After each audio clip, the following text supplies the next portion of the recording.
Okay.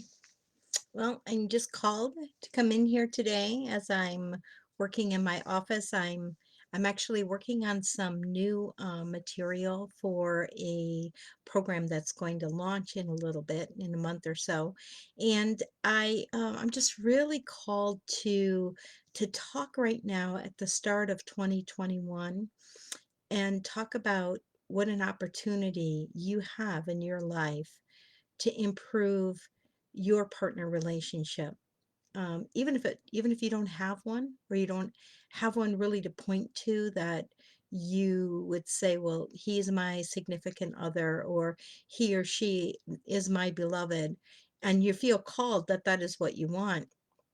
And stay tuned here, because the information here can only help you as you do bring a relationship to fruition. And it can be done in 2021. For those of you who, well, let me rephrase that. Let me say, for those of us who have a relationship of long standing, and it's gone through peaks and valleys, maybe. Most certainly, my husband and I, we had some of those in the past. A lot of those were imposed.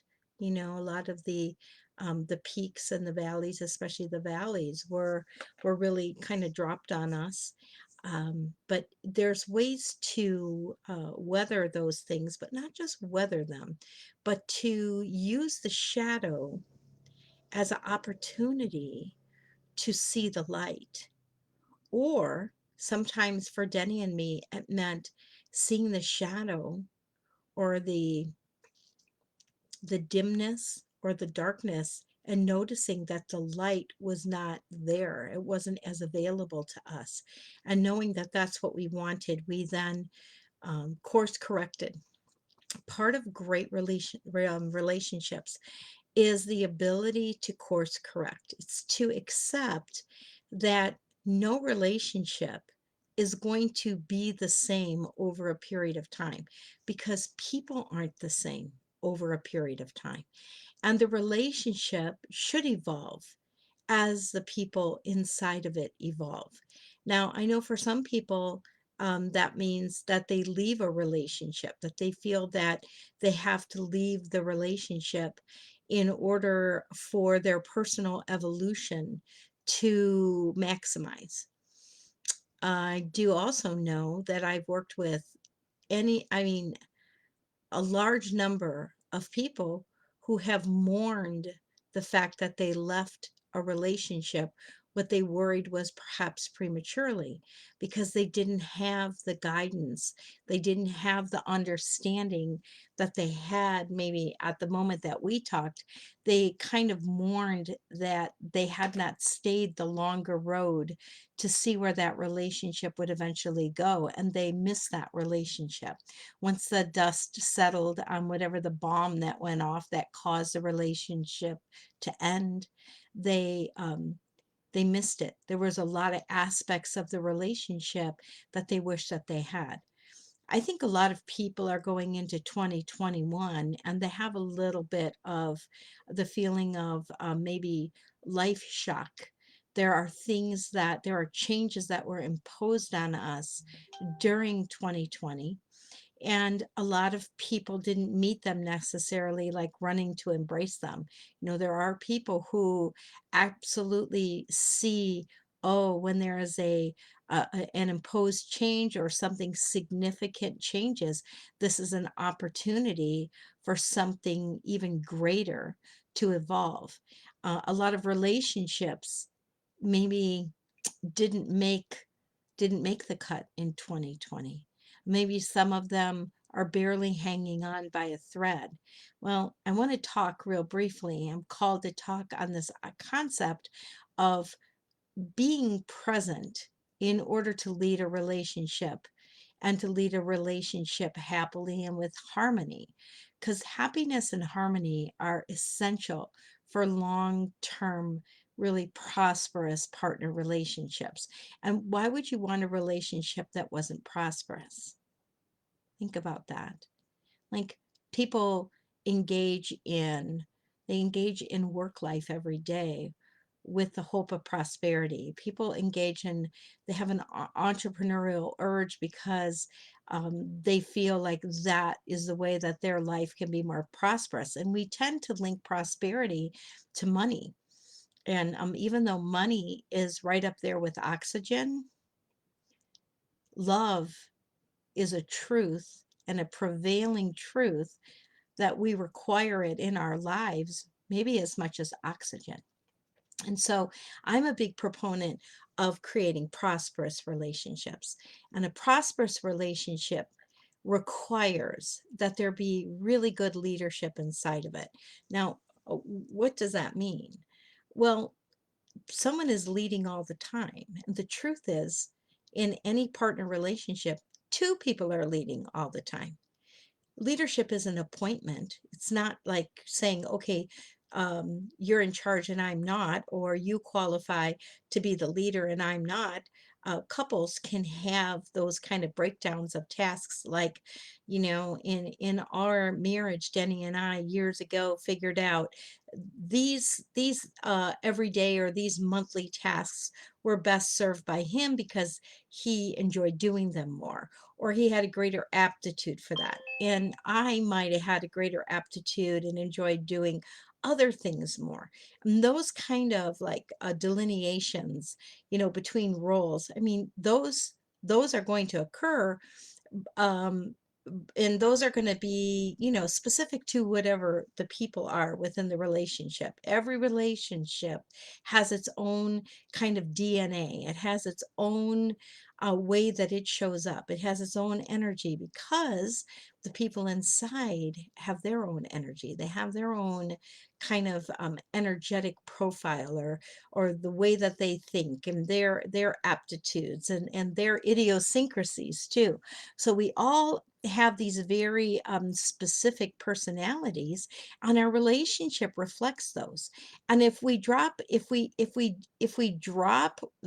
thing that we should be doing, and we just say, well, that other person is going to lead 100% of the time, and you just sit back or kick back and say, I'm just going to enjoy the ride, that relationship probably will not be a lifelong love. It won't be a long-term relationship, because nobody is going to want to just be the only one rowing the boat, so to speak, or paddling the canoe. But let's use a canoe as a great metaphor here, because in a canoe, you have somebody that sits in the front and somebody that sits in the back. And the guy in the back, or the gal in the back, is responsible for steering. They paddle. The one in the front is more paddling for gaining some momentum, and the one in the back is more kind of um, looking and watching which direction it needs to go and kind of course correcting along the way. It requires two to be in a canoe and to make it actually get from point A to the desired point B without capsizing or not making it there. A relationship requires participation as well. And there are roles within it, but everybody has to lead from their role, from their perspective, from what's needed in the moment. So that leads us to presence. And being present is the greatest gift that you can bring your relationship. The greatest gift is to be present. And to be present means you're aware of the moment, you're not caught up in the past or the past narratives. And this is something that takes a good amount of what we call doing the work. It's a good amount of doing the work in order to be present, in order to master presence, because presence is an intentional practice. And eventually, being present, when you practice it long enough and you practice it consistently enough, being present just maybe becomes the isness of how a person acts or how they show up. When partners are present, that means they're in the now. They're not dragging the baggage from the past, including pointing fingers of what someone did or didn't do. They sit down in the present and they work through things.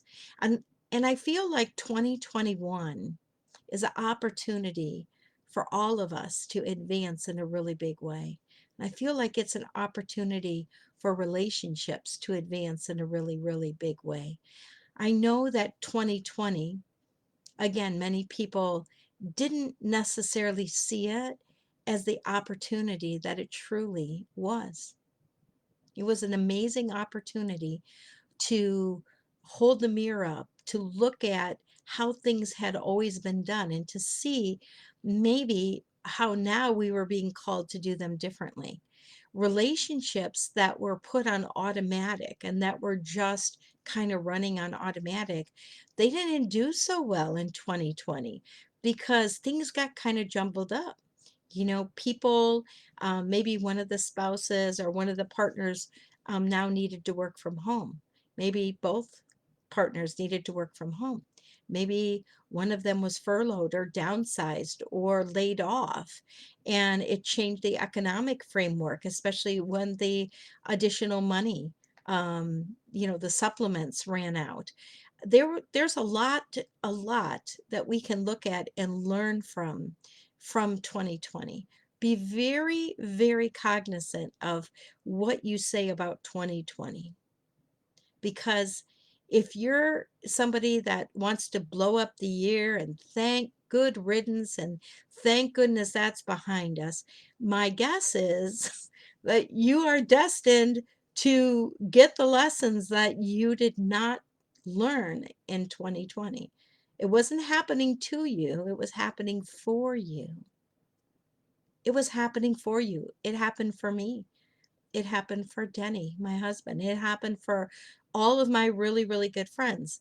It was an opportunity that happened, an opportunity to look at things in the present and to see what is it that I truly want.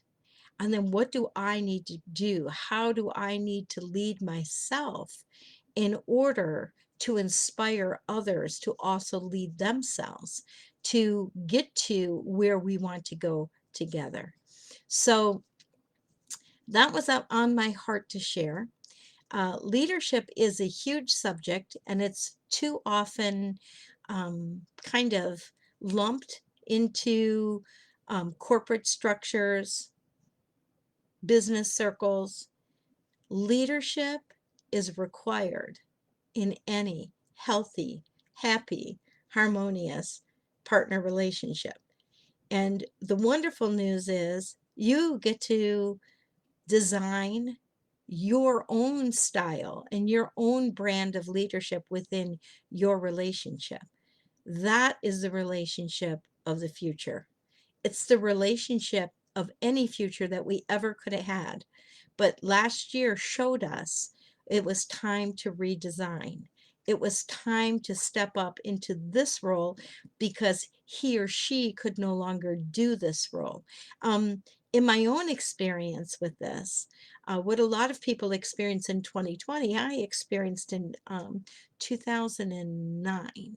And in 2009, my husband and I got the opportunity to experience a stroke and to experience stroke recovery and new ways that life would show up for us.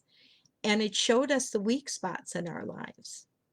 It showed us the weak spots in our relationship. But one thing it did show us is it showed us our deep love and our commitment for each other. And we just use that to rebuild, to plug some of the holes until we could get back to fix them. But we used it as a leverage point, as a point to jump off into springboard into a future that has the capacity to be so brilliant and has become so brilliant for us inside of our relationship. But without that moment of darkness, of dimness, of all the worry, the concern, the ICU, the therapy, all of the cost and the expenses, all of the things that came to us in that package called my husband's stroke was actually gift wrapped. And it was one of those boxes that when you opened it, there was another box inside gift wrapped. And when you opened that one, there was another box inside gift wrapped. And there was a lot of boxes and a lot of gift wrapping, and every box represented a more brilliant future that we were going to experience together if we chose to open it, if we chose to receive the gift that it was. So um, I really I really wanted you to hear that and to know that you are designing your relationship with the being present or not being present, with leading the best that you can or not leading the best that you can, um, being a scorekeeper or being a giver and not being a scorekeeper. You're designing your relationship. I want you to choose wisely, choose presence, choose to park things in the past that are ready to be parked. Choose to get some help if that's the step that's needed, but choose to move forward. Choose to identify how brilliant can the future of your relationship truly be, and then go get it, go live it.